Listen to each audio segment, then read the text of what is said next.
Buenas noches con todos los asistentes. Poco a poco nos vamos integrando más. Ya estuvimos conversando un poco con algunos colegas, esperando que se metan los demás.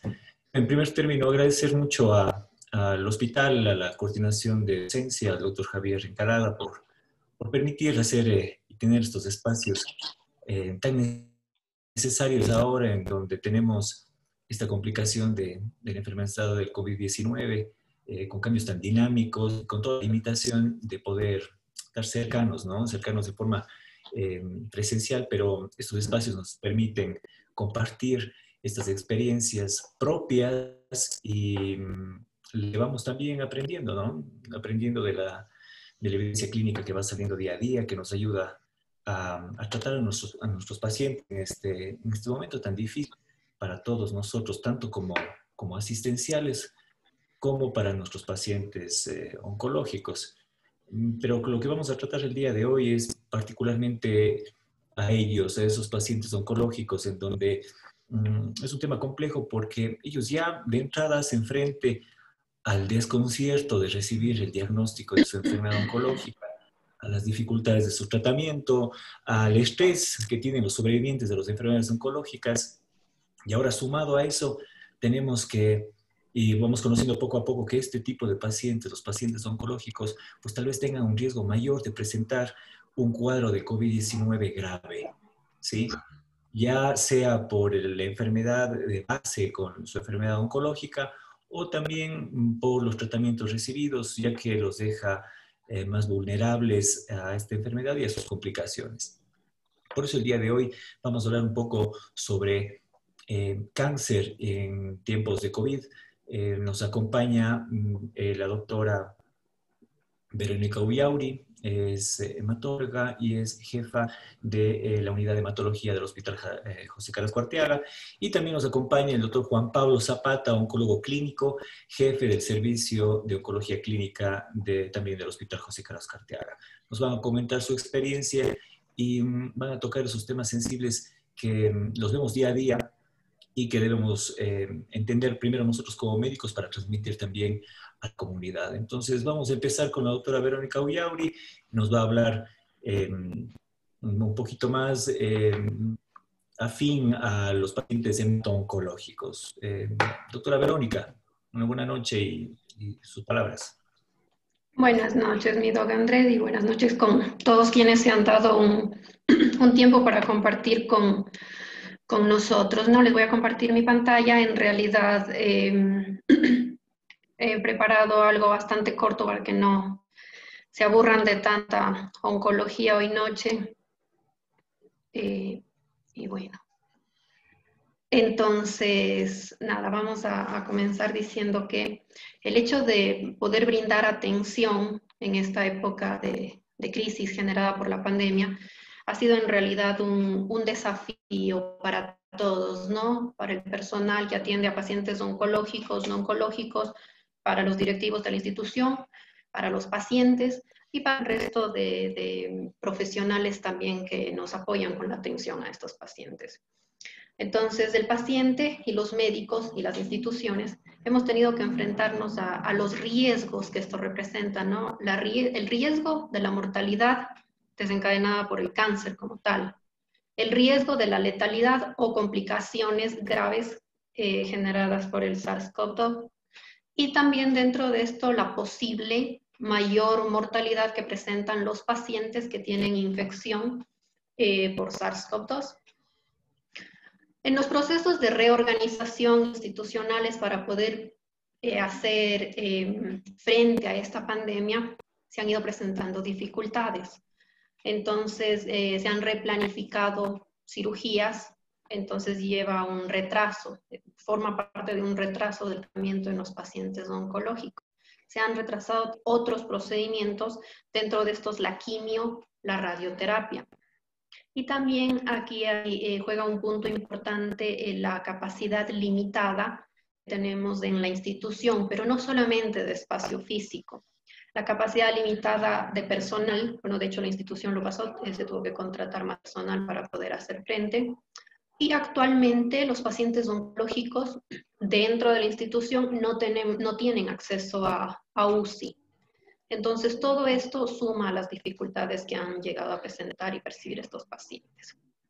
También tenemos el grupo de pacientes que en sentido general están bien y que lastimosamente han llegado a concluir que el riesgo de contraer COVID-19 puede superar los beneficios del tratamiento por el cáncer y por lo tanto no han recibido oportunamente su tratamiento, sea quirúrgico, quimio o radioterapia. Entonces, he agrupado unas cuantas recomendaciones. Muchas de las sociedades oncológicas han emitido sus recomendaciones, ¿no? Entonces, dado los puntos en los que coinciden, algunas de ellos, Juanito por ahí nos va a ampliar un poco más en la parte oncológica, he tomado las que son más afines a la parte hematológica. Entonces, dentro de las recomendaciones se propone que deben posponerse todas las visitas clínicas que puedan posponerse sin que esto represente un riesgo de vida para el paciente. Entonces, aquí tenemos varios grupos de pacientes. Tenemos, por ejemplo, a los pacientes que tienen seguimientos de rutina, que estos tranquilamente pueden posponerse. Tenemos pacientes que tienen un seguimiento activo, pero que tienen bajo riesgo de que la enfermedad progrese o se reactive, pueden posponerse. Y tenemos pacientes que en su seguimiento se han mantenido sintomáticos, pues también se sugiere posponer ese tipo de visitas a la institución. Ahora, también hay que considerar aquí que en ciertas guías dicen, por ejemplo, procedimiento o seguimiento cada 3 a 6 meses. Entonces, se sugiere considerar el rango de frecuencia mayor para que este paciente acuda a las consultas. Ahora, ninguna de las recomendaciones, ninguna de las sugerencias dice que en un paciente que no tenga COVID deba suspenderse la quimio o la inmunoterapia. En estos pacientes debe continuarse el tratamiento, ya que en algunos pacientes, como dijimos anteriormente, que han concluido que no deberían acudir para su tratamiento, se ha perdido la oportunidad de tratar. Entonces, todas estas decisiones clínicas deben individualizarse también según la curabilidad que tenga el paciente, el riesgo de recurrencia que presente al suspender, modificar o aplazar ese tratamiento a recibir el paciente. Se debe considerar los ciclos que ya ha recibido el paciente y también la tolerancia a la quimioterapia. Y además habría que sumar la posibilidad que tenga o no el paciente de recibir tratamiento de trasplante, en el caso de hematología. A todo esto, que hasta el momento era clínico, de sumarse la incidencia local de la infección, que pasa en muchos países y el nuestro no se queda atrás, no tenemos datos reales, ¿ya? Y de los recursos disponibles de cada lugar. Se dice incluso que si la unidad está siendo completamente utilizada para atención de pacientes con coronavirus, los pacientes oncológicos deberían ser trasladados a otro centro con menos pacientes infectados o que sea exclusivamente para pacientes oncológicos.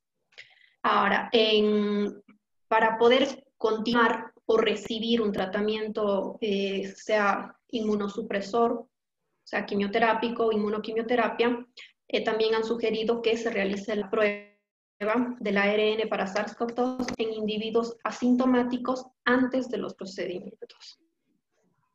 Ahora, en cuanto a la quimioterapia, no hay directrices que digan que se suspenda la quimioterapia.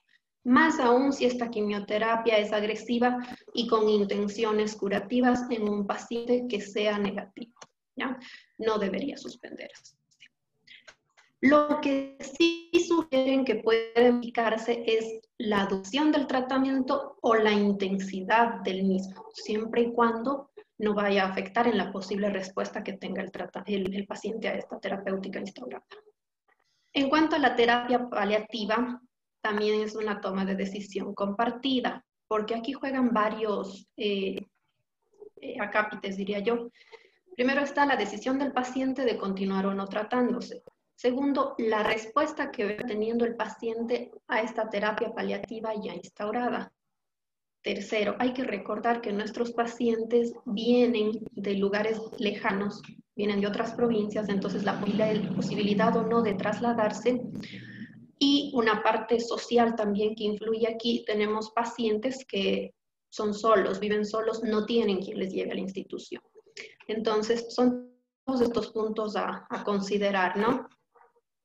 Ahora, en cuanto a la terapia de mantenimiento, algunas guías sugieren suspender la terapia de mantenimiento. Cuando un paciente está en una terapia de mantenimiento, que por lo general tuvo una muy buena respuesta al tratamiento que se le instauró cuando su enfermedad estaba activa, por lo tanto puede considerarse el hecho de suspender la terapia de mantenimiento. Y también otra consideración con la terapia de mantenimiento es que pueda prolongarse el tiempo, la frecuencia de la administración de la misma.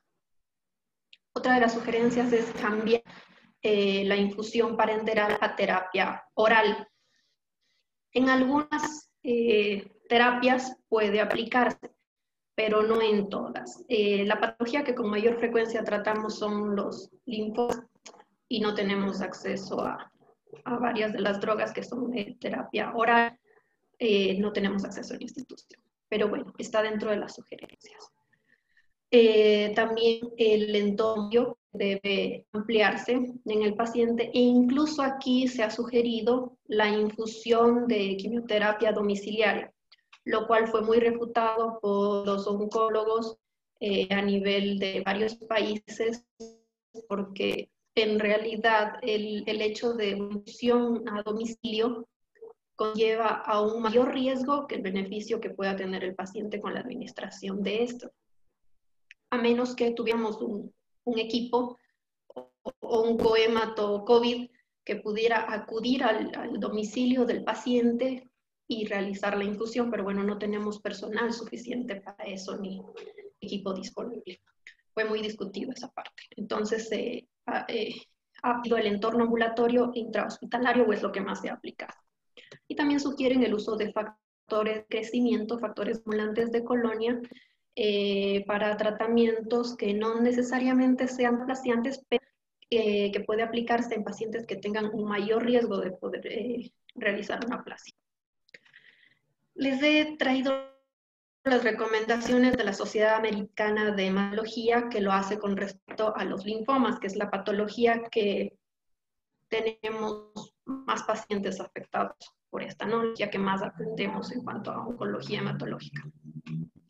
Entonces, primero dicen que el umbral para iniciar el tratamiento debe ser alto y que la conducta expectante en linfomas de bajo grado es lo que se sugiere. El paciente puede esperar que espere, ¿no? Entonces, después de haber escogido a los pacientes que van a recibir el tratamiento, se sugiere que sean los pacientes que están sintomáticos. Si es que tenemos duda en la administración o no de este tratamiento, sugiere aplazarse el tiempo del tratamiento, ¿ya? Y que se debe hacer, por el contrario, una monitorización con imágenes u otros estudios que nos permitan monitorear la progresión o no de esta enfermedad, hasta que tengamos la certeza que el paciente debe recibir el tratamiento. También se ha considerado la monoterapia con rituximab. Hay varios estudios que lo aplican y pues sugieren aplicar este tipo de terapia en lugar de la terapia combinada, quimio e inmunoterapia, como el que más utilizamos desde el la radioterapia se limita, o se sugiere cuando tenemos un sitio, cuando la lesión se limita a un solo sitio, nos sugieren que la radioterapia limitada a ese sitio puede ser una opción eficaz en lugar de la inmunoterapia.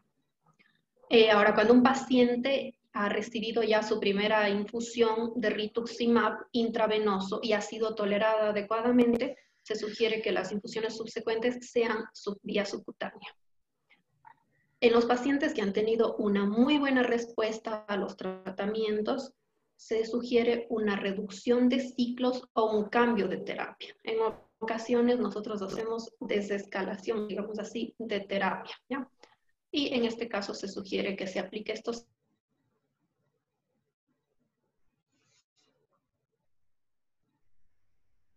lenalidomida, el ibrutinib, que lastimosamente, como digo, no tenemos aprobado con esa indicación, pero en los centros que se puede aplicar, pues es una muy buena opción. Y también sugieren el uso de factores estimulantes de colonia y además hacen la consideración del uso de la inmunoglobulina en pacientes que han recibido rituximab y tienen dosificación de inmunoglobulina muy baja. Estas son las recomendaciones generales de la Sociedad Americana. Ahora, ¿qué hacer cuando un paciente sale positivo para una prueba? Entonces, hay que dividirlo como en dos grupos, ¿no? Entonces, si tenemos un paciente que ha estado en contacto con alguien positivo o salió positivo, debemos tener certeza que no vaya a desarrollar la enfermedad como tal. Entonces, si está asintomático estable, se sugiere esperar aproximadamente 20 días, ¿ya? Pero la sugerencia más fuerte es que tenga el paciente una prueba PCR negativa. Si tenemos un paciente sintomático, pero que la actividad de su proceso oncológico demanda tratamiento, las sugerencias son que el paciente debe estar mínimo 24 horas a febril sin el uso de antipiréticos. Y otra consideración que debe hacerse aquí es que el paciente, la sintomatología haya mejorado, sobre todo la tos y la disnea. Entonces, hay países donde tienen un grupo más amplio de hematólogos, ¿no? Entonces, se dividieron estratégicamente en dos grupos. Está el grupo de hemato-COVID y el grupo de hematólogos para pacientes no COVID. Nosotros lo que tuvimos que instaurar fue, hemos llegado a iniciar tratamientos de quimioterapia en los pisos COVID, gracias al apoyo de los compañeros de las otras áreas, y se ha podido dar esta situación, ¿no? Pero bueno, si tuviéramos más personal, lo óptimo sería eso, un team hemato-COVID y el otro grupo de hematólogos con pacientes negativos, ya para poder hacer el seguimiento adecuado. Bueno, entonces, también está aquí la duda de los pacientes que mantienen los test de amplificación del ácido nucleico positivo, las pruebas NAT positivas. Entonces, hay pacientes que llegan a superar estos días que se espera y mantienen las pruebas PCR negativas. Entonces, no está comprobado que se mantenga la infecciosidad, el riesgo de transmisibilidad. Sin embargo, en estos casos que mantienen las pruebas NAT positivas, sugiere que la infusión de estos pacientes se realice alejado de los pacientes que son negativos. Ahora, les he traído unos cuantos datos. Existen varios estudios, no todos son cortos, pero bueno, les he traído algunos datitos de la incidencia del COVID cáncer. Entonces tenemos que en los pacientes con cáncer en China, según el registro que ellos publicaron, la incidencia del COVID es del 0,79 al 1%, mientras que en la población general va del 0,29 al 0,37%. En Madrid, la incidencia en los pacientes oncológicos fue del 4,2% y en la población general del 0,63%. Sin embargo, en Austria vieron una incidencia similar en ambos grupos poblacionales. Hay un estudio que es publicado en la Unión de Inglaterra, ¿ya? Entonces, el Reino Unido publicó un estudio que tiene más de 10.000 muertes por COVID, y dentro de estos se publicó que el 1,8% de la mortalidad fue en pacientes oncológicos, y dentro de estos, los pacientes hematológicos tienen un riesgo de mortalidad 4 veces superior, ¿ya? Entonces, se suma, además, no es solo COVID y cáncer, sino que se trata de pacientes que tienen otras comorbilidades, tienen edad avanzada, y además las condiciones socioeconómicas también suman a esto. Pero bueno, como conclusión, lo que se dice es que un paciente con cáncer y COVID tiene mayor riesgo de mortalidad, más si es oncológico, dentro de estos mucho más si es hematológico. Y bueno, con toda esta introducción, con todos estos datos que se fueron sacando en el camino, nosotros tuvimos que hacer nuestras estrategias. Entonces, les voy a hablar cómo fueron nuestras estrategias dentro de lo que fuimos aprendiendo en el camino desde cuando comenzamos, ¿no? Entonces, en el mes de marzo, a lo que pudimos aplicar dentro de lo que teníamos a mano fue el cuestionario y el examen físico. Sin embargo, no funciona nada. El cuestionario nos mentían, todos los pacientes ponían, todos eran santos, nadie había salido a la esquina ni nada por el estilo, hasta que ingresaba un vecino y decía, ay, pero si él estuvo en la fiesta de no sé quién, o él está con tal persona que tiene COVID. En fin, cuestionario, examen físico, no nos sirvió. Tuvimos en esta etapa un brote en el piso, porque tuvimos que cerrar la unidad. A partir de ahí nos autorizaron las pruebas rápidas, situación que no fue sostenible tampoco por los casos falsos positivos o falsos negativos. Bueno, entonces, posteriormente a esto pudimos progresar y aproximadamente mes y medio, ya van a ser 2 meses, pudimos comenzar con las pruebas PCR. Que bueno, puedo decir que nos ha ido mejor con estas pruebas hasta el momento, creo que es la que más nos ha funcionado. Nos tocó hacer también una estrategia espacio físico. Teníamos inicialmente 15 camas autorizadas para la unidad, posteriormente bajamos a 9 y ahora tenemos asignadas, estamos robando a oncología 5 habitaciones. Inicialmente manteníamos nuestros 3 pacientes por habitación hasta que pasó esta situación. Pudimos poner un paciente por habitación y aquí se realizó otra reestructuración hospitalaria y se instauraron las pruebas PCR. Entonces, en caso de ser necesario, estamos llegando a poner 2 pacientes por habitación. No nos hemos podido limitar a los 5 pacientes para poder mantener un paciente por habitación y aún así igual invado espacio oncología, ¿ya? Y todo esto, bueno, con el equipo de protección, tanto el paciente como el personal de salud que está ahí. En cuanto a la estrategia tratamiento, lo que pudimos instaurar es la administración de quimioterapia ambulatoria. ERECHOP siempre lo habíamos puesto hospitalizado. El paciente ingresaba el día de hoy, recibía su hidratación, revisábamos los exámenes, el día de mañana recibía su tratamiento y a la tarde se iba. Por la limitación de camas y las sugerencias de terapia ambulatoria, pues se reorganizó esto y se comenzó a poner ambulatoriamente los ERECHOP, pero hay que tener en cuenta que puede llevar varias horas de administración, ¿ya? Entonces es también jugar con todo el equipo, no es solamente la decisión del médico tratante, sino también con las condiciones del paciente, hay que darle restricción de movilidad, la distancia que recorre el paciente, entonces no es solo ponerlos, sino que analizar todo lo que viene atrás de esto.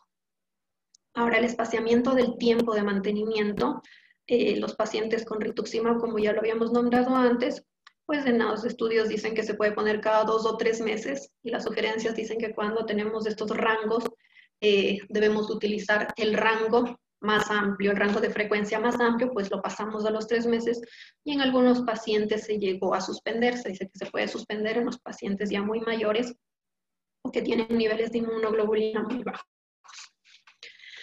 El cambio de vía de administración, la institución nos apoyó en cuanto al rituximab, tenemos el rituximab subcutáneo, entonces la primera infusión de rituximab sí lo reciben vía venosa y con monitoreo, pero las subsecuentes pues se pone subcutáneo que pasa de horas a unos cuantos minutos, se reduce el tiempo de exposición del paciente y visita a la institución. En algunos pacientes que teníamos por su actividad tumoral, por ejemplo, en lugar de ERECHOP, cambiamos la prednisona por dexametasona, pero si sus primeros ciclos la actividad tumoral mejoró y las condiciones del paciente lo permiten, pues ya comenzamos a hacer el cambio, desescalamos, que también es una de las sugerencias, entre comillas de esto, cambiamos el tipo de esteroide, ¿no? Entonces pasamos a vía oral. En cuanto a los factores estimulantes, igual la institución nos apoyó. Teníamos prestados a la Checam 90 filgrastim pegilados, pudimos recuperarlo y bueno, la pegilación de esta molécula permite que tenga un mayor tiempo de vida media de acción y respuesta y por lo tanto menos visitas al hospital para el paciente. ¿Ya? El aumento de los ciclos de tratamiento en los candidatos a trasplante. Habitualmente les voy a poner de ejemplo en los pacientes con mieloma múltiple, que hacemos la reevaluación al 4.º ciclo, pues si el paciente tiene una muy buena respuesta, se le envía para el trasplante y solíamos dar 2 ciclos más de consolidación, como se suspendieron todas las actividades de trasplante a nivel país, más aún que el único centro trasplantador está en Guayaquil. Entonces, tuvimos que aumentar los ciclos y llegamos a 8 ciclos para darle un mayor tiempo de respuesta a este tipo de pacientes que sabemos que en algún momento van a recaer, se va a reactivar su enfermedad. Y para poder acoplarnos a la cantidad de camas que tenemos disponible, también nos hemos apoyado mucho en transferencia de casos nuevos y estables, ¿no? Entonces hemos transferido bastantes casos lastimosamente por falta de espacio físico. Situaciones vividas, las situaciones que hemos pasado y hemos penado, de las que he podido nombrarles, tenemos pacientes recaídos, pacientes fallecidos, escasez de componentes sanguíneos, se paralizó todo, no teníamos donación y lastimosamente somos una de las unidades que más componentes sanguíneos demanda de la institución. La limitación del espacio físico que ya les he comentado, la falta de medicamentos, no solo por todas las situaciones que pasa la institución habitualmente, ¿no? En los procesos de adquisición de medicamentos, sino aparte de eso, los proveedores de los medicamentos no tienen forma de importar, tienen sus documentos caducados, entonces estamos ahorita sin algunos medicamentos. La disminución de personal, hematología teníamos 5 residentes para hematología y bueno, ahorita estamos compartiendo residentes con oncología, tenemos 4 para ambos equipos, pero bueno, continuamos trabajando y hemos tenido personal infectado también. Ahora, les voy a exponer rapidito un caso clínico, es como para que vean un ejemplo de qué pasa con los pacientes que decidieron no tratarse, pero su neoplasia no podía esperar. ¿Ya? Entonces, les voy a dar datos muy generales. Tenemos que se trata de un paciente de 51 años. En el mes de abril del 2019 fue diagnosticado de síndrome mielodisplásico. Los antecedentes familiares, el paciente sin hábitos tóxicos. El motivo de consulta en esta ocasión, abril 2019, fue mareo, sudoración y pérdida de peso. Acudió fuera de la institución, le realizaron los exámenes. Quiero que me sigan sobre todo en la biometría y en la citometría, que son los exámenes que nos han permitido monitoreo un poquito más específico en el paciente. Entonces, este paciente comienza con una hemoglobina de 7,1, un volumen corpuscular medio de 112 y una hemoglobina corpuscular media de 37. Si se fijan, el conteo de leucocitos está normal, 5.840. Sin embargo, si analizamos el diferencial, tenemos una neutropenia con una monocitosis. Plaquetas, 197.000. Personal que le ve realiza un hemograma de Schilling donde ve alteración en las 3 series. En el medulograma también hay rasgos displásicos en las 3 series y un 16% de blastos mieloides. En la biopsia de médula ósea, la displasia de las 3 series y en la citometría de flujo se concluye como un síndrome mielodisplásico con el 13.7% de blastos. Presentaba hepatoesplenomegalia y en el cariotipo en 3 metafases tenemos un 47XY con ganancia del cromosoma 8 y en 17 metafases 46XY. El diagnóstico de este paciente, síndrome mielodisplásico tipo anemia refractaria con exceso de blastos tipo 2. En la categorización del riesgo, pertenece a un paciente con un riesgo muy alto, con una mediana de supervivencia de 0.8 años, o sea, meses, 8 meses, y una mediana de progresión de 0.7 meses. Entonces, El tratamiento inicia con azacitidina y además se le comienza a buscar la opción de que pueda recibir un trasplante de médula ósea. Recibe 4 ciclos de tratamiento, se hace la evaluación en septiembre de 2019, la evaluación posterior al 4º ciclo, los blastos baja al 9.07%, tiene una hemoglobina de 10, el volumen corpuscular medio teníamos 112, baja a 100, y la hemoglobina corpuscular media de 37 a 34. Los leucocitos, conteo normal, mantiene su neutropenia, pero ya no tiene monocitosis. Plaquetas 283.000. Nos llegan los resultados de los estudios HLA, tiene un hermano 100% compatible, por lo que decidimos continuar el tratamiento por esta respuesta parcial que habíamos tenido y se decide mandarle al paciente para ser evaluado por el centro trasplantador. Entonces inicia los trámites de trasplante. Pero aquí hay un dato importante que recordar, que tenemos solo un centro trasplantador a nivel país que cuenta con 6 camas. Sin embargo, por la población que tenemos, deberíamos tener una disponibilidad de 56 camas de trasplante para el país. O sea, tenemos un déficit de 50 camas para el trasplante. Entonces entenderán que la lista de espera para trasplante, lastimosamente, es muy larga. El paciente continúa con este tratamiento con nosotros y evaluación por el centro trasplantador sin llegar a tener una respuesta específica hasta el mes de marzo, que recibe su último tratamiento. Se declara el estado de emergencia y el paciente no viene más. Lo que dijimos del inicio, que pacientes que consideran que el riesgo de la infección es mayor que el beneficio que va a recibir con su tratamiento. Entonces, lastimosamente, el paciente considera eso y viene en el mes de julio. Es cuando lo volvemos a ver y viene con estos exámenes. La biometría, la hemoglobina 10.4, el volumen corpuscular medio vuelve a aumentar. Viene con leucocitos de 28.520, neutrófilos normales, pero si se fijan hay una linfocitosis y monocitosis.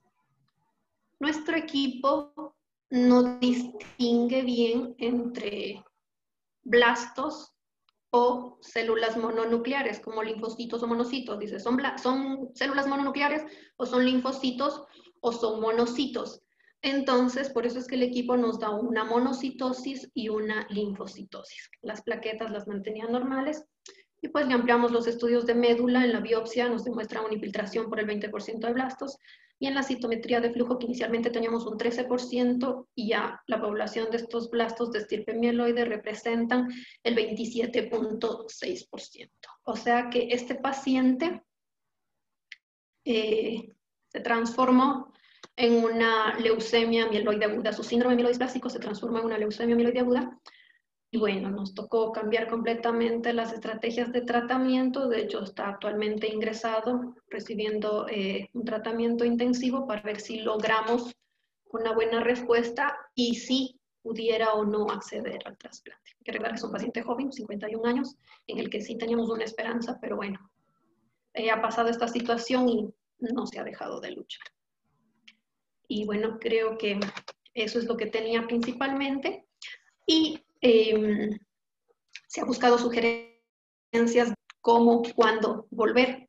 No hay nada dicho, nada específico, cada país lo ha tomado a como ha podido, pero bueno, dentro de las sugerencias generales de cómo volver, se dicen que deberíamos volver cuando la tasa de infección por SARS-CoV-2 tener una tendencia a la baja durante al menos 2 semanas seguidas.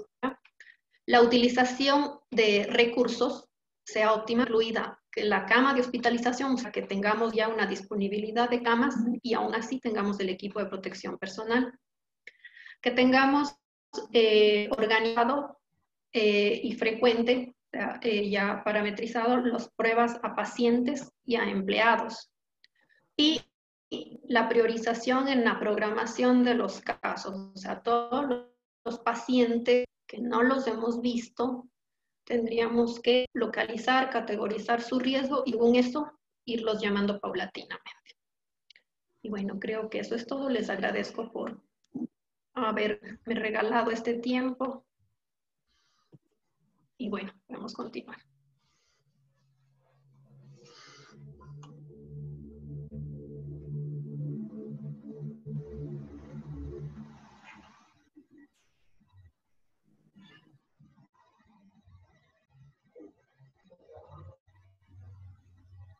Muchas gracias, Verónica, por tu intervención muy clara, muy claro. Creo que me llevo unos dos pequeñas frases hasta que el doctor Zapata ponga su diapositiva. Primero, creo que, claro, los datos que dijiste, ¿no? El riesgo de contagio, según algunos estudios, es de entre 3 y 4 veces superior que el de la población en general, específicamente los pacientes oncohematológicos, y esa mortalidad ha aumentado de 4 veces.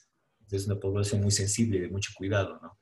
Lo que me llevo después es la recomendación de no suspender el tratamiento. A veces, seguro, tenemos miedo ante lo que está pasando, pero nos damos cuenta que tenemos ya una realidad previa, que es la enfermedad oncológica y la complicación en el momento que uno suspende el tratamiento. Y lo tercero que me llevo es todo lo que ha contemplado a la adaptación del área de oncología, de hematología específicamente ante las condiciones actuales de restricción de espacio, de reducción de personal, de contagio de personal, que son cosas que ya van siendo repercusión del mismo estado de pandemia, ¿no?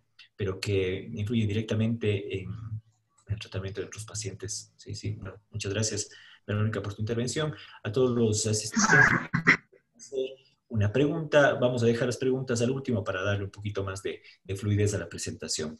Ahora estamos con el doctor Juan Pablo Zapata. El doctor Juan Pablo Zapata es oncólogo clínico, es jefe de la unidad de oncología clínica del José Carrasco Arteaga, del Hospital José Carrasco Arteaga, y nos va a dar su apreciación sobre la influencia de la pandemia COVID-19 en los pacientes con cáncer, específicamente los tumores. Juan Pablo, tus palabras. Muchas gracias por tu participación. Buenas noches, gracias Andrés. Bueno, colegas, buenas noches gracias por su presencia. Yo les voy a hablar un poquito de lo que ha pasado en la unidad de oncología del Hospital José Carrasco Arteaga en esta pandemia. He dividido la charla en 4 partes, uno hablando de generalidades, 2 lo que son recomendaciones de las guías españolas, especialmente, obviamente generalmente lo que son guías europeas, guías americanas, también una parte del que habla sobre la ética en el tema de oncología y COVID-19 y la situación final que hemos pasado en oncología clínica. El área de oncología clínica se encarga del tratamiento de tumores sólidos y voy a hablar puntualmente de lo que pasa en el manejo de tratamientos clínicos, lo que incluye el uso de quimioterapias, terapias dirigidas, monoclonales, entre otros, ¿sí? Cuando hablamos de cáncer, hablamos de la segunda causa de muerte en el mundo. En el 2015 hubo aproximadamente 9 millones de defunciones y de cada 6 muertes, una está relacionada con la patología oncológica. El 70% de las muertes por cáncer se registran en países, lamentablemente, con ingresos medios o bajos. La detección de cáncer en una fase avanzada y la falta del diagnóstico y tratamiento actualmente son un problema frecuente. Algo que llama la atención es que el 90% de países que tienen ingresos altos o fuertes ofrecen al paciente oncológico un tratamiento específico, mientras que en países que tienen una economía intermedia baja, el porcentaje de pacientes que realizan terapias oncológicas llega solamente al 30%. Solo 1 de cada 5 países que tienen ingresos medios bajos disponen de datos necesarios para implementar lo que son políticas en contra de esta enfermedad. Un poco para comentar posteriormente, es importante saber algún tipo de terminología que usamos en oncología para que sepan lo que hablo posteriormente. Cuando hablamos de objetivo curativo, hablamos de 2 términos, lo que se llama neoadjuvancia o adyuvancia. El tema o la palabra neoadjuvancia quiere decir previo al tratamiento radical o cirugía. Adyuvancia es la terapia posterior al tratamiento radical.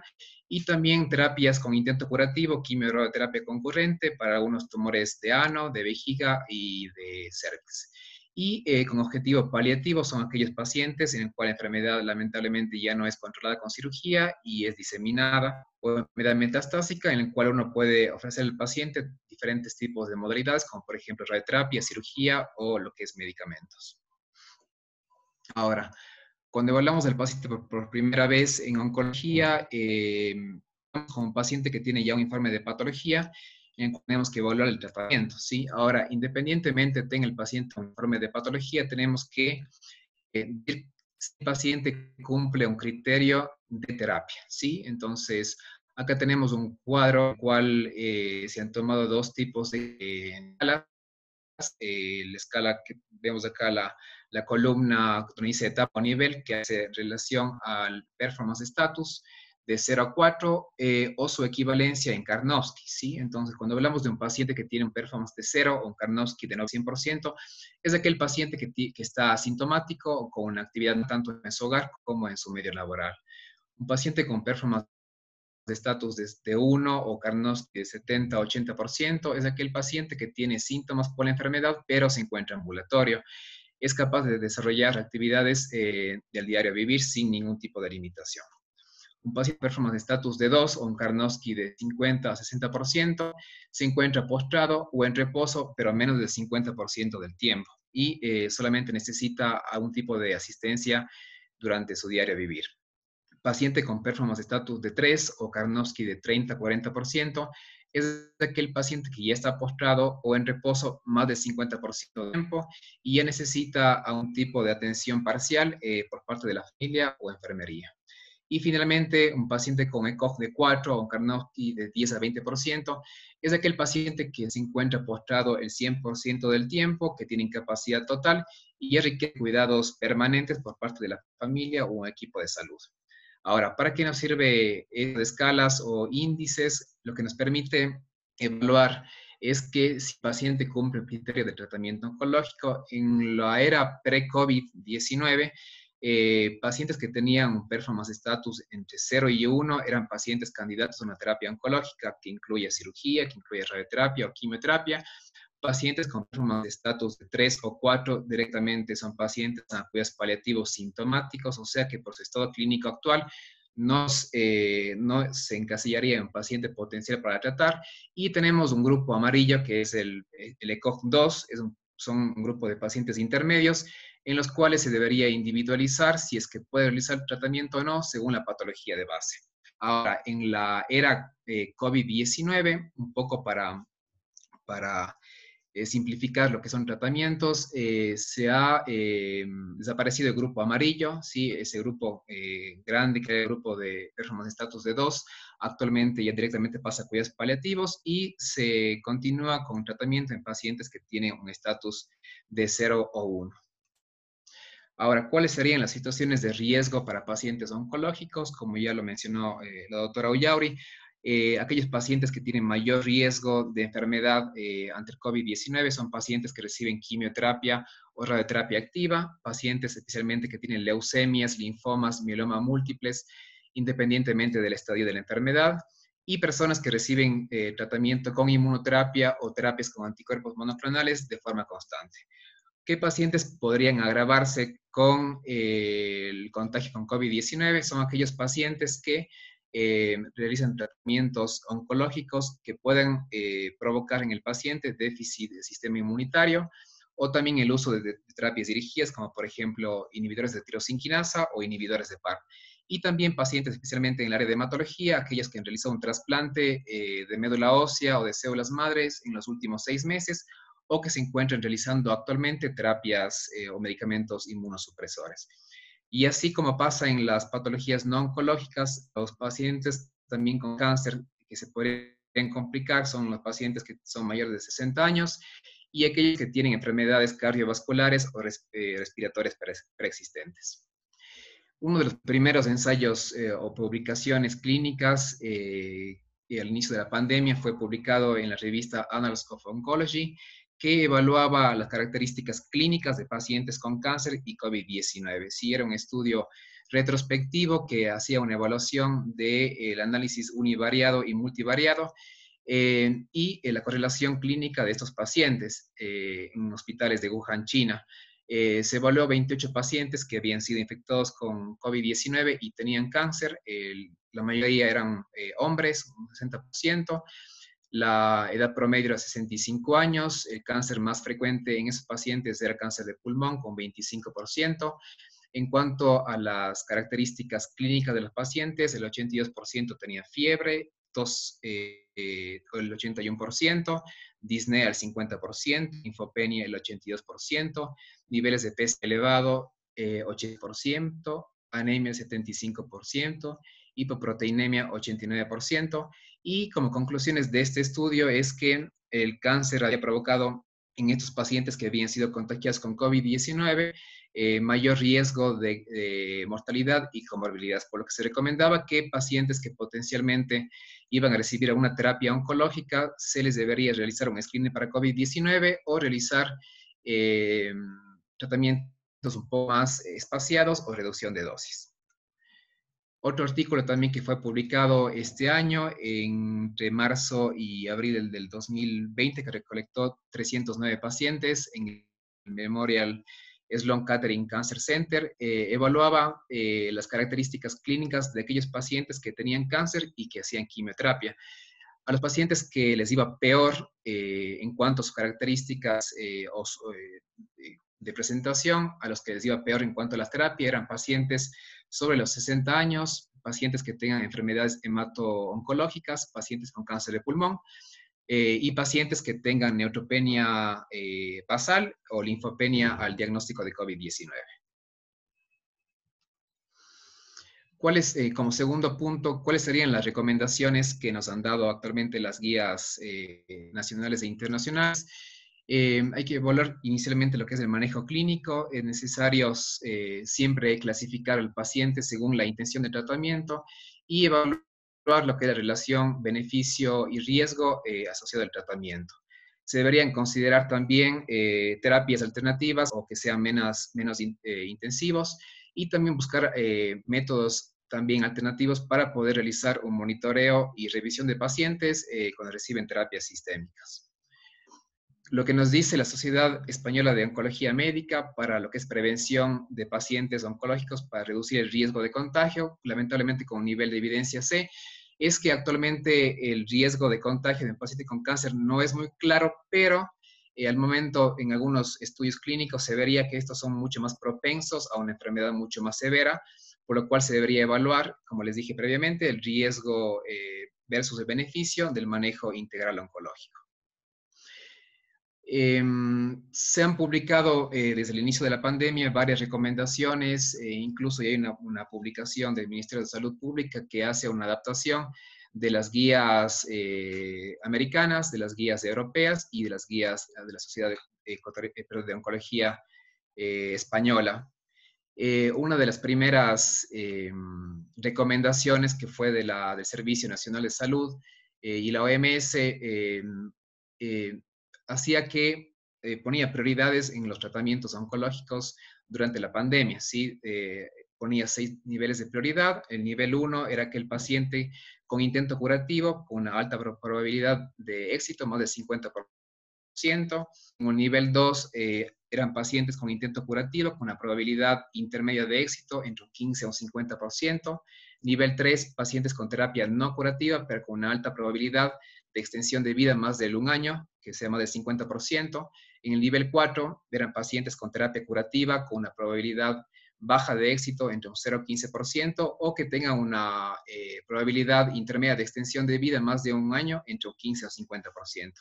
En cuanto al nivel de prioridad número 5, eran pacientes con terapia no curativa, con una probabilidad de paliación de síntomas más del 50% o control de la actividad tumoral que sea temporal, pero con extensión de la vida menor a un año. Y finalmente, con nivel de prioridad número 6, las terapias no curativas, con una probabilidad intermedia de paliación de síntomas hasta un 50% o control tumoral y extensión de la vida menor a un año. Otra también de las publicaciones que fue presentada por Timothy Hanna en junio del 2020, hacía hincapié con características mucho más finas de aquellos pacientes que deberían tener una prioridad alta de tratamiento y aquellos que deberían tener una prioridad baja de tratamiento, en aquellos pacientes que tenían prioridad alta se mencionaba a aquellos pacientes con riesgo inminente de una mortalidad temprana, como por ejemplo lo que son las leucemias agudas, linfomas agresivos o metástasis las germinales. También pacientes que tengan un riesgo potencial alto o de alteración en la calidad de vida, como por ejemplo pacientes con compresión medular o pacientes con mal control de metástasis óseas que son refractarios a las terapias con opioides.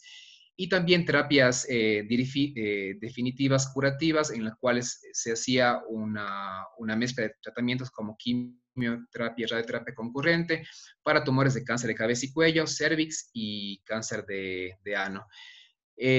Otro grupo intermedio con una prioridad intermedia son aquellos pacientes que están en neoadjuvancia o adjuvancia con una indicación con beneficio importante o modesto, en el cual se incluían adjuvancias para cáncer de colon estadio 3, tratamientos para cáncer de mama de alto riesgo, neoadjuvancia o adjuvancia con quimioterapia para cáncer de vejiga o adjuvancia para cáncer de pulmón de células no pequeñas, y un grupo que era el grupo no prioritario, en el cual se podría tratar de evaluar, no tratar o demorar el tratamiento. Eran aquellos pacientes paliativos con una modesta o un modesto riesgo o beneficio en controles de síntomas, como por ejemplo paliar con quimioterapia los tumores gastrointestinales altos, o tratar con segunda línea o tercera línea de quimioterapia en algunos tumores, o pacientes que tienen enfermedad metastásica ósea con control de síntomas adecuados.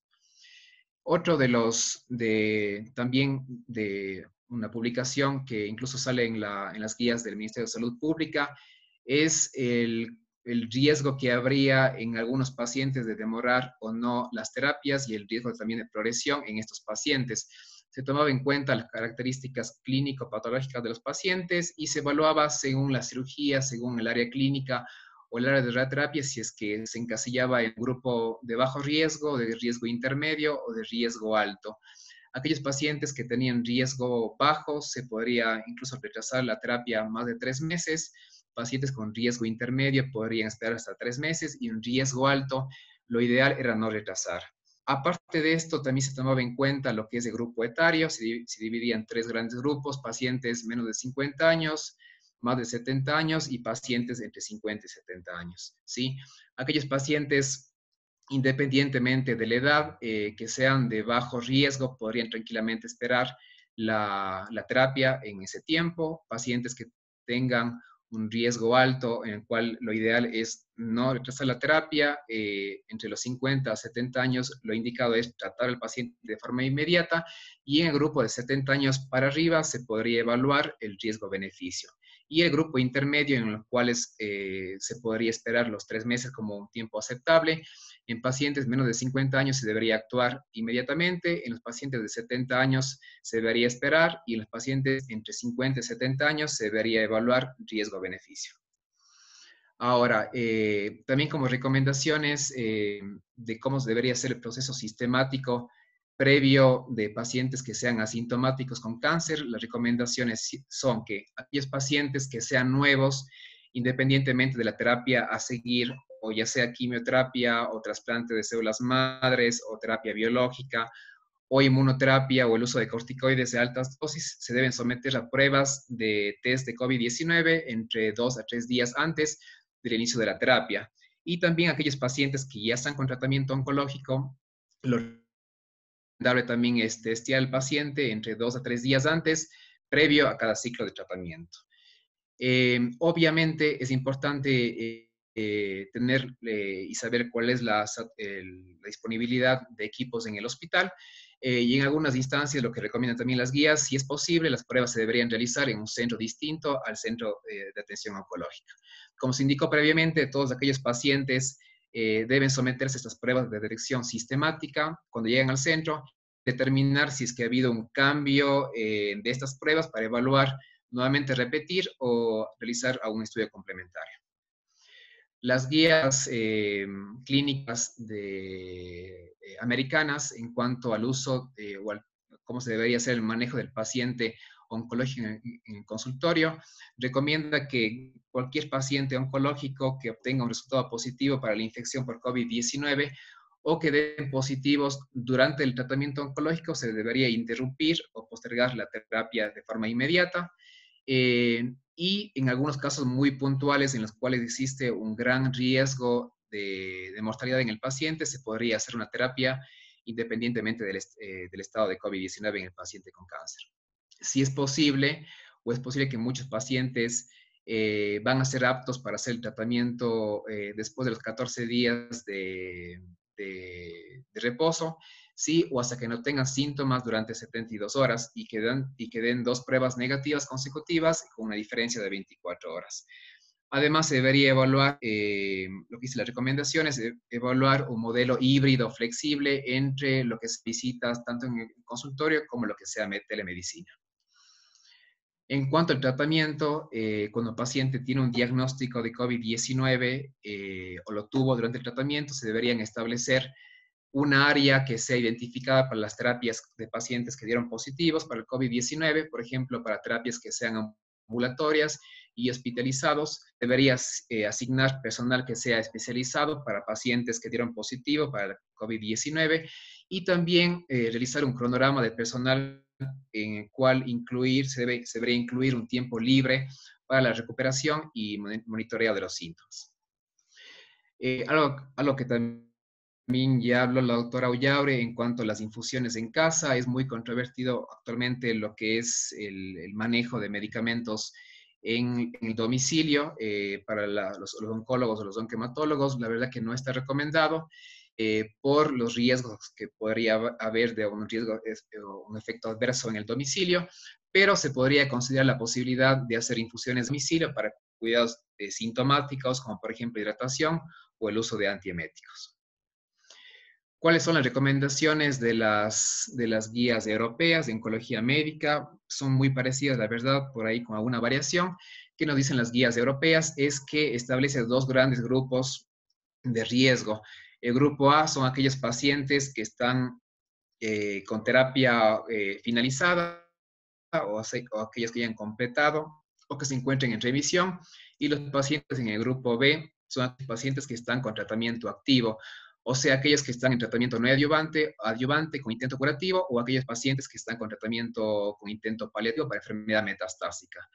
Y también se recalca que independientemente del grupo A o B, es mandatorio lo que es la educación en salud, recalcando en el paciente lo que son evitar áreas de congestión de personas, evitar lo que es garantizar el distanciamiento social, el uso de mascarillas, el uso de lo que es lavado de manos y obviamente evitar el contacto con personas o familiares que han tenido algún dato de contacto con COVID-19 para evitar en el paciente oncológico el contagio.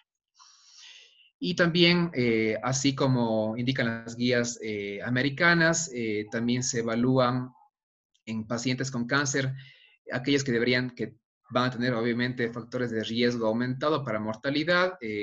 Recalco y repito, pacientes con quimioterapia activa o aquellos que han recibido quimioterapia en los últimos 3 meses, pacientes con radioterapia extensa, que han trasplante de médula en los últimos 6 meses, reciben terapias con drogas inmunosupresoras, y también pacientes como, recalcando y repitiendo, pacientes con enfermedades hemato-oncológicas, como por ejemplo lo que son leucemias o linfomas agresivos.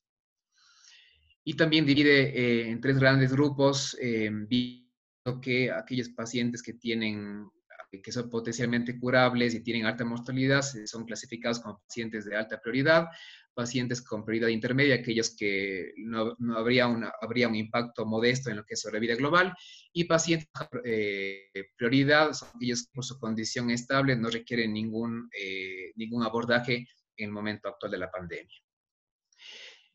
Como tercer punto, y no menos importante, también nos ha tocado mucho evaluar con un sentido tal vez ético a los pacientes, en el cual es muy complejo decidir qué paciente lo podemos tratar, qué pacientes que antes potencialmente en la era de pre-COVID eran tratables y actualmente uno puede definir no tratar o no.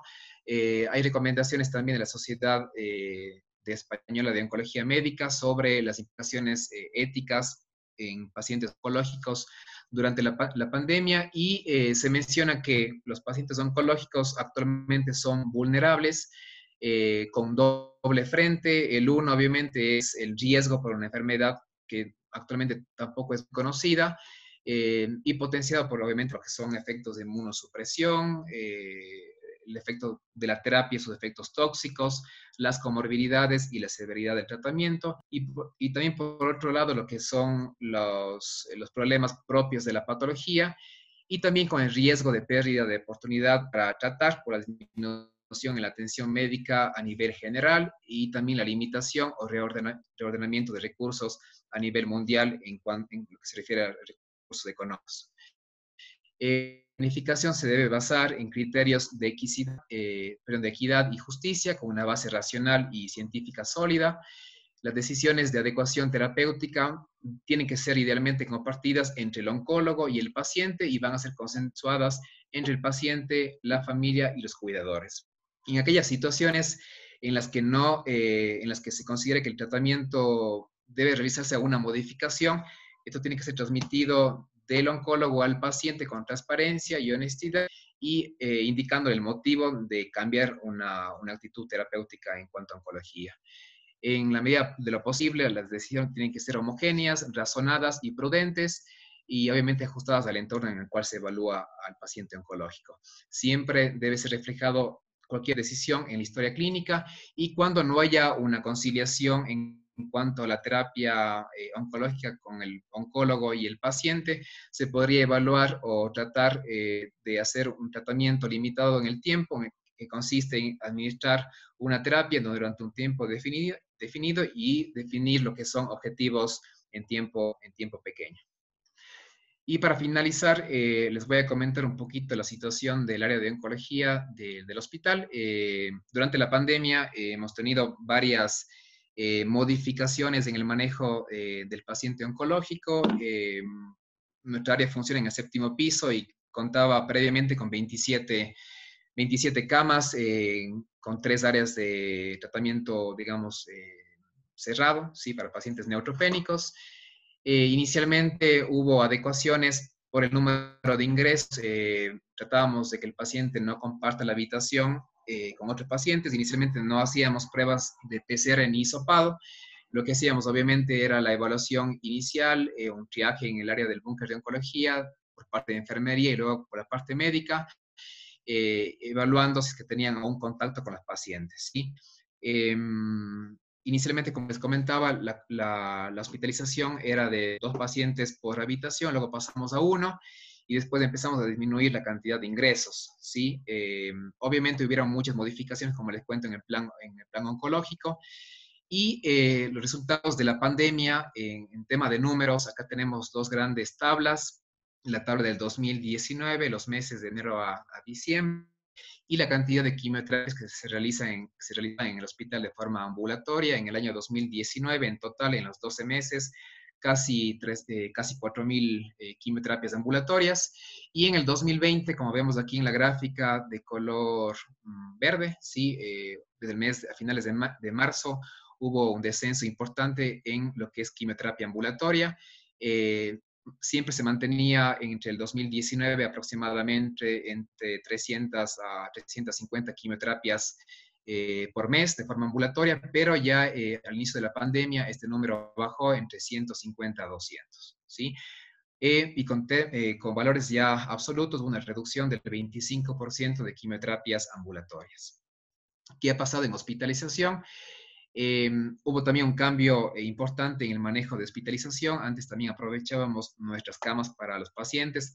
Aquella gente que requería un manejo rápido se internaban para hacer estudios, biopsias, interconsultas, y aprovechábamos de interno para darle al paciente oncológico un manejo mucho más rápido.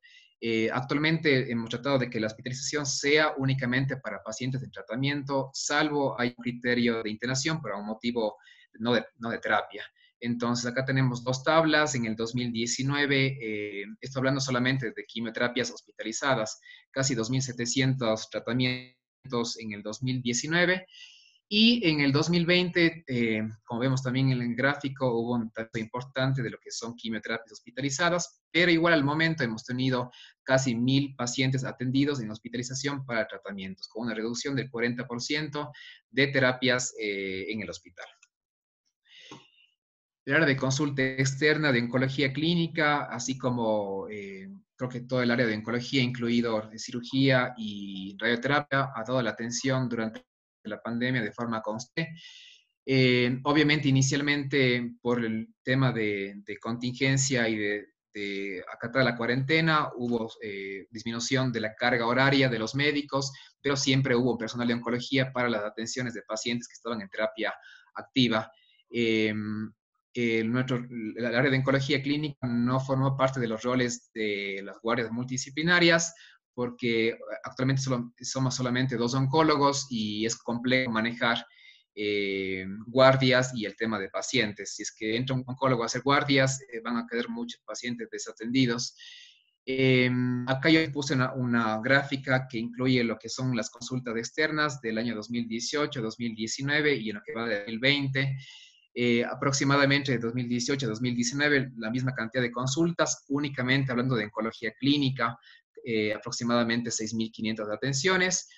En el 2020, desde marzo de este año, vemos una reducción importante de las consultas externas, pero en aumento actual. Sí, vemos que el número está actualizado hasta el 30 de agosto del 2020, hemos tenido 3.000 atenciones en consulta externa. Todo lo que pasa en área ambulatoria o todo lo que pasa en hospitalización se canaliza desde consultorio externo, ¿sí?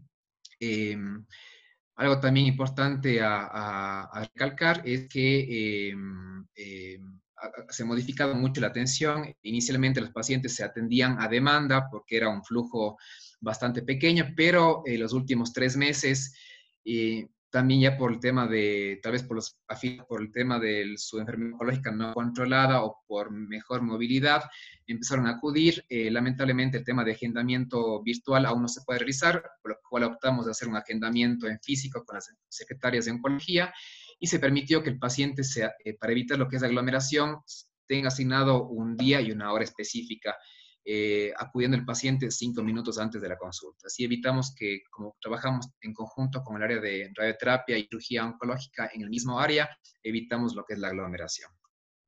En términos generales, ¿qué pasó en la consulta externa?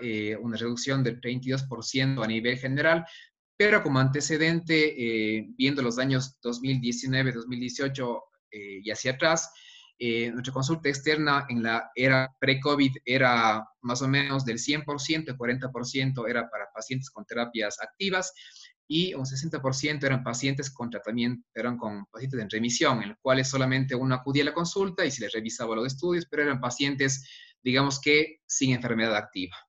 Actualmente nuestra consulta es 100% con terapias activas, ¿sí? Lamentablemente no podemos todavía reaperturar los controles de pacientes que estaban en remisión porque sería complejo el riesgo también de control, por lo cual si es que tenemos un 100% de terapias activas únicamente, también pensaríamos actualmente que existiría hasta un 15-20% de pacientes activos que no están siendo atendidos. ¿Esto por qué? Porque al estar en una época de pandemia, muchas áreas de las áreas no oncológicas, que son las que hacen el diagnóstico, los gastroenterólogos, los cirujanos generales, los ginecólogos, como no están dando la atención al 100% tal vez en consulta externa y todo el mundo está volcado a la pandemia, hay muchos pacientes que no están diagnosticados, sí, hay muchos pacientes que están atendidos en hospitales o clínicas externas, hay muchos pacientes que lamentablemente no se pueden movilizar porque viven en las provincias y hay algunos pacientes que están siendo transferidos hacia afuera. Y para terminar, en lo que ha pasado en oncología clínica en relación de COVID, en ninguna de las áreas, al menos referidas, tanto en hospitalización como en área ambulatoria y en consulta externa, no hemos tenido ningún contagio, al menos en el hospital intrahospitalario. Hemos tenido aproximadamente 8 pacientes conocidos contagiados con COVID-19 y el 100% son contagios externos, ¿sí? El 80% de estos contagios son de las provincias de cobertura, especialmente la provincia del Oro, el 20% son de la provincia de la Azuay, el 90% de los contagios que se conocen de los pacientes oncológicos son por los familiares, el 10% no conocen dónde fue contagiado el paciente, y un paciente tuvimos fallecido con cáncer y COVID-19, pero este fue asociado a su patología de base, era un paciente con cáncer germinal, con síndrome mediastinal y que había progresado incluso a la quimio. Fue uno de los pocos pacientes que como hablamos inicialmente, al ser un tumor germinal, es un paciente que es potencialmente curable indistintamente de su estadio. Entonces, él incluso arrancó quimioterapia en las áreas COVID, lamentablemente tuvo efectos adversos con neutropenia prolongada, tuvo mielosupresión, y lamentablemente incluso con quimioterapia progresó la enfermedad y lamentablemente falleció. Y para finalizar, el plan de contingencia en oncología actualmente, lo que hacemos en consulta externa, únicamente son atendidos pacientes con terapias activas y también pacientes que tienen intercurrencia por patología de base. El tiempo de espera para una consulta con los oncólogos clínicos es de menos de 5 días. En cuanto a hospitalización, para pacientes que requieran un manejo paliativo o manejo clínico por la patología de base o tratamiento, es coordinado con admisión hospitalaria, con los residentes de oncología, con el grupo de enfermería, y el tiempo de hospitalización es de 24 a 48 horas. Y obviamente con hisopado actualmente hace un mes, hisopado previo entre 24 y 48 horas antes del ingreso. Lo que es quimioterapia de día se coordina en el área de oncología, de consulta externa con enfermería, y el tiempo de espera para infundir quimioterapia a un paciente con cáncer es de 24 horas. Para retiro de medicación es coordinado con consulta externa, farmacia, y puede retirar el paciente o el familiar al momento. Y lo que son imágenes y la presencia del laboratorio, gracias a las jefaturas en mención, hemos podido coordinar los estudios y lo que son tomografías para evaluar pacientes con cáncer, con un tiempo de espera de menos de 5 días. Muchas gracias.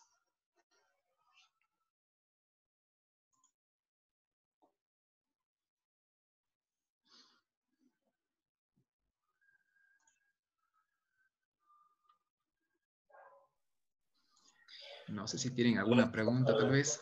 Acepta el micrófono ahí. Por tu charla bastante clara, bastante amplia. Y asimismo, cuando termino la charla de hemato-oncología, me llevo unos cuantos figuras claves de tu presentación. La primera creo que es la que indicaste sobre los pacientes con cáncer que están en tratamiento activo y que están inmunodeprimidos. Aquellos son más susceptibles de la infección y de las complicaciones por la misma. También estos escenarios adaptados, ¿no? Con reducción de áreas.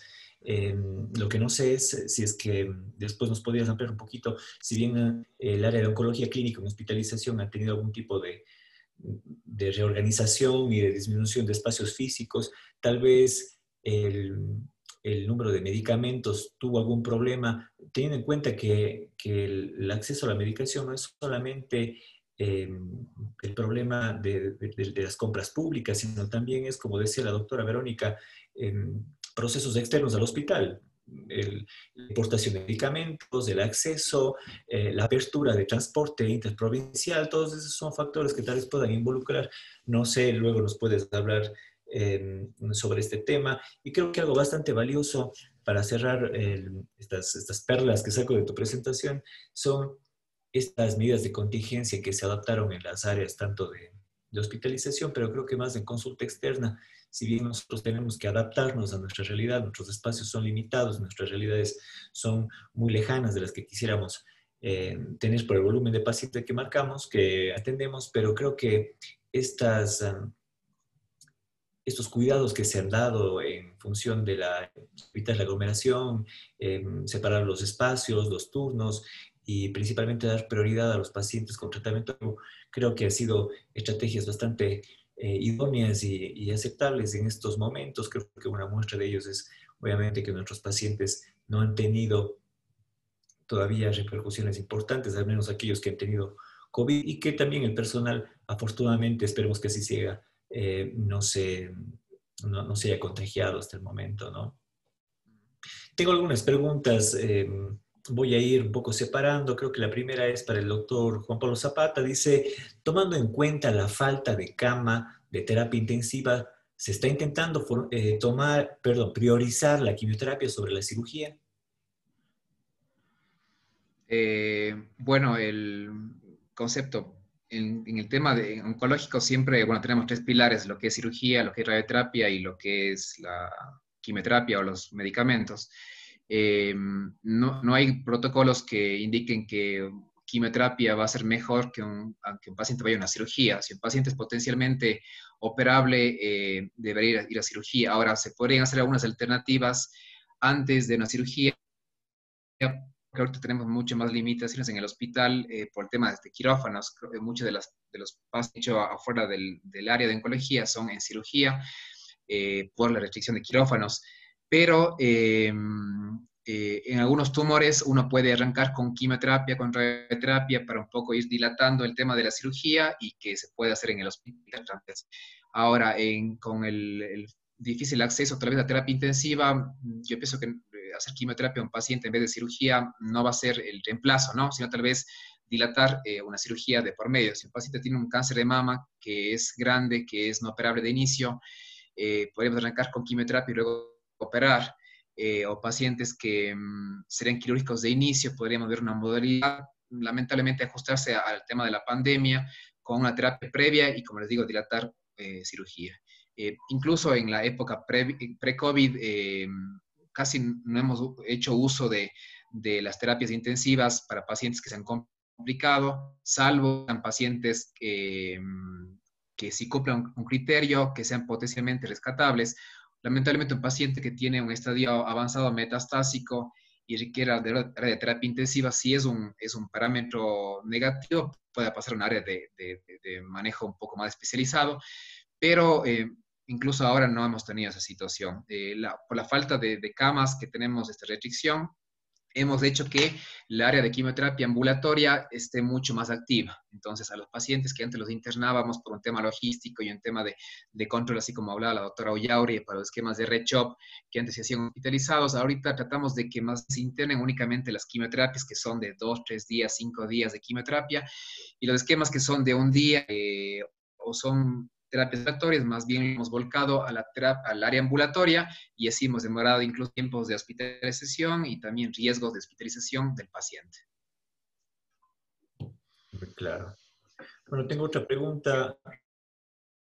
Hacer una pregunta yo personalmente a la doctora Ullauri. Verónica, tú decías que una de las recomendaciones de la Sociedad Americana de Hematología era en aquellos pacientes con tumores con mayor riesgo de inmunosupresión, se podría recomendar un profiláctico de factores estimulantes de colonia, y habías tocado el tema de filgastrin pegilado. La pregunta es, o las dos preguntas son, dos preguntas en una es, ¿se está haciendo eso en el hospital con aquellos pacientes con patologías de riesgo de inmunosupresión? Y la segunda parte de esta misma pregunta, si se está haciendo, ¿cuánto repercute en costos el uso de filgastrin? Teniendo en cuenta que obviamente, no sé si tiene algún tipo de protocolo de secuencia de número de aplicaciones, ¿no? Porque una cosa es un paciente inmunodeprimido en donde das cierto número de dosis, ¿no? Y tal vez profilácticamente no sean varias dosis. ¿Hay alguna experiencia? ¿Se está haciendo en el hospital? ¿Tiene algún dato sobre costos? Sí, lo estamos aplicando. El filgastrin, el no pegilado, es administración diaria, ¿no? Incluso en ciertos casos graves se puede administrar hasta cada 12 horas. La pegilación lo que nos permite es como un tiempo de vida más prolongado, entonces la indicación de la dosis, lo que se sugiere es una vez por semana. Entonces, hemos mantenido las indicaciones que tienen estos factores estimulantes porque hay algunos que tienen complicado, ¿no? Entonces, en estos casos, pues, igual nos hemos limitado, no porque existan estas sugerencias, se ha quitado esa barrera de indicación de un producto como tal. Entonces, en cuanto a costos, se ha visto que, si bien no estoy segura actualmente, pero hace como un año, un poquito más que se hizo la adquisición, el pegfilgrastim tenía un costo de aproximadamente $100 y el filgrastim un costo aproximadamente entre $15. Entonces, si se hace la cuenta, el paciente va a llevar filgrastim diario en una semana, termina superando el costo del filgrastim pegilado. Entonces, viendo costo-beneficio, sí es beneficioso para la institución, eso uno. Dos, hemos tenido pacientes que con el pegfilgrastim no necesariamente se limita la respuesta a la semana que está previsto, Sí, no se han visto pacientes en los que esta respuesta llega a mantenerse 15 días, 3 semanas, entonces amplía mucho más el tiempo de la respuesta al paciente y disminuye la exposición del paciente a la institución. Entonces se individualiza. Tenemos pacientes, algunos en seguimiento cada 15 días, que suben para verlos ambulatoriamente y que les revisamos. Y todavía están bien, pues no, todavía tiene neutrófilos normales, hace una vueltita, después le volvemos a hacer otro análisis y vemos si ameritaría o no. Y hasta ver cada paciente tiene como su tiempo de efecto del tratamiento. Entonces ya llega pacientes que ya les conocemos, este responde 15 días, este responde 3 semanas, este responde una semana, y se les planifica según eso también. Entonces sí, por dicha hemos podido instaurarlo. Ya. Tengo otra pregunta. Esta pregunta es, creo que para los dos profesionales. Dice, ¿se está priorizando la quimioterapia a pacientes jóvenes con tumores de buena respuesta contra pacientes octogenarios con tumores avanzados? Tal vez, Juan Pablo, tú nos puedes decir Sí. en tumores sólidos qué es lo que está pasando Bueno, en sí, la verdad que bueno, la prioridad, hay que tener en cuenta el contexto del paciente. Pacientes sobre los 70 años, 65 años son mucho más complejos porque tienen una edad obviamente ya infante, sumado también con comorbilidades y la patología. Pacientes jóvenes, obviamente, también hay que tener en cuenta el diagnóstico del paciente, el tipo de tumor y si es potencialmente curable. Si pongo un ejemplo en dos pacientes, un paciente que es de 25 años y tiene un cáncer germinal, independientemente del estadio, es un paciente que tiene una alta prioridad de tratamiento porque es potencialmente curable. En contraposición de un paciente que tal vez sea octogenario y tenga un cáncer de colon metastásico, en el cual sí se pone riesgo-beneficio. Un paciente que yo le voy a agregar quimioterapia y un paciente que obviamente tiene 80 años y si le agrego quimioterapia va a tener efectos tóxicos.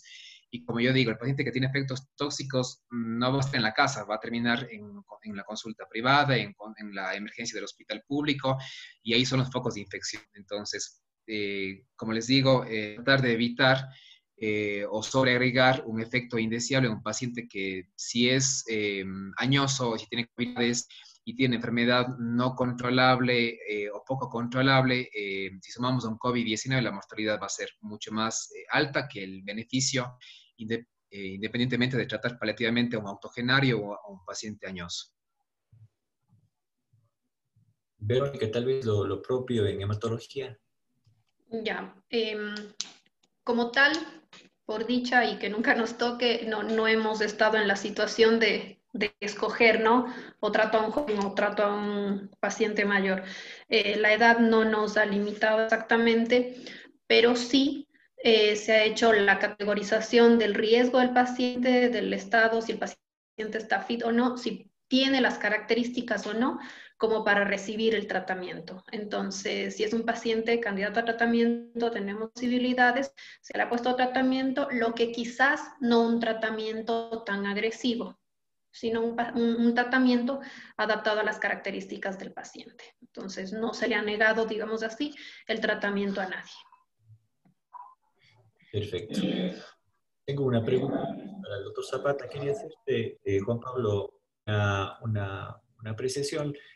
Cuando tocaste dentro de tu plática sobre ética, me gustó muchísimo el tema sobre la decisión, la toma de decisiones de los pacientes, ¿no? Del tratamiento, ¿no? En donde el paciente debe ser parte de la decisión. Yo sí quisiera, tal vez, no sé si tú compartes, en donde esta toma de decisiones en casos muy puntuales y muy complejos, en donde es difícil saber cuál es el mejor camino, creo que sí sería prudente que se tome en cuenta el apoyo de los equipos multidisciplinarios, que es algo que nos ha caracterizado dentro del Hospital José Carteaga, donde un sinnúmero de médicos se reúne semanalmente para ver casos sensibles. Ahora, por el tema de la pandemia, ha sido medio complicado este tipo de reuniones, pero deberíamos hacer algún tipo de gestión para que no se pierda ese tipo de reuniones multidisciplinarias que siempre aporta tanto en la decisión de estos casos difíciles. Y también hay algo que está bien tomarlo en cuenta, es que no solamente en nuestro hospital y no solamente en los pacientes oncológicos, sino inclusive en aquellos tomas de decisiones en pacientes COVID, es lo que se está llamando mucho más en este momento, es apoyarse también en los comités de ética asistencial que tiene el hospital y que tienen algunos otros hospitales para tener, obviamente, un ente de consultoría, ¿no? No es un órgano vinculante directamente a la toma de decisiones, es un tema, es un equipo de consultoría que ayudaría mucho más a tener tranquilidad en la toma de decisiones como respaldo a la misma. La pregunta que tenía Juan Pablo para ti es, si bien se conoce la repercusión de la quimioterapia en la susceptibilidad de los pacientes oncológicos por su condición de inmunodeprimidos para tener esta enfermedad o mayor riesgo a una enfermedad COVID, ¿se conoce la repercusión del riesgo de infección por COVID por pacientes con inmunoterapia o con hormonoterapia? No, el tema de inmunoterapia es mucho más complejo por el mecanismo de acción que generan estos medicamentos. No hay mucha experiencia al menos en nuestro hospital, porque lo que son inmunoterapias no hay ningún medicamento que esté en el cuadro básico para poder hacer una experiencia institucional. Ahora, lo que hice un poco las guías y se menciona es que sí son mucho más complejos los pacientes que, aparte de usar inmunoterapia, generalmente son pacientes que tienen cáncer de pulmón, melanomas o unos tumores que sí son mucho más agresivos y de difícil control. Obviamente, en estos pacientes se debería en todo tratar de evaluar, postergar algunos ciclos o diferir tratamientos para evitar obviamente el riesgo de contagio y que el efecto sea mucho más adverso. En cuanto a hormonoterapia, no hay ninguna evidencia que diga que sean más sintomáticos o que tengan más efectos adversos por la hormonoterapia, pero en inmunoterapia sí. Perfecto, perfecto, muy claro. Bueno, yo, previo a darle la palabra ya a los organizadores de esta charla, quisiera primero agradecer a la coordinación de docencia por darnos estos espacios, a los disertantes, a Juan Pablo Zapata, a Verónica Ullauri por la clara observación de la realidad actual del hospital y creo que el tiempo nos dirá lo que nos falta por saber, ¿no? Hay muchas cosas que no conocemos, hay muchas preguntas que no solamente en el ámbito oncológico nos estamos haciendo, creo que en las diferentes áreas de todas las charlas que se han hecho en los meses que ya llevamos de estas pláticas virtuales, se ha sido muy insistente en la información, ¿no? Tan dinámica y que poco a poco lo vamos conociendo. Tal vez, ojalá tengamos el tiempo suficiente para ver preguntas como, no sé, qué pasa con el cáncer y el COVID, si se multiplica o se disemina de forma diferente con pacientes con esta enfermedad. Tal vez la gravedad de las personas con determinados tipos de cáncer tiene algún tipo de variabilidad con este COVID o se afecta el tratamiento de cáncer, la capacidad de las personas para combatir este COVID o durante cuánto tiempo se altera la calidad de vida de los pacientes de cáncer debido al COVID. Son muchas interrogantes que en verdad al momento no los tenemos y solamente el tiempo nos dará la respuesta a estas interrogantes. Muchísimas gracias también a todos los asistentes. Espero haya sido de mucha ayuda y enriquecedor para todas las áreas. Y nada, le dejo las palabras al doctor Javier Encalada, coordinador de docencia, para que cierre la charla de hoy. Muchas gracias. Muchas gracias a los expositores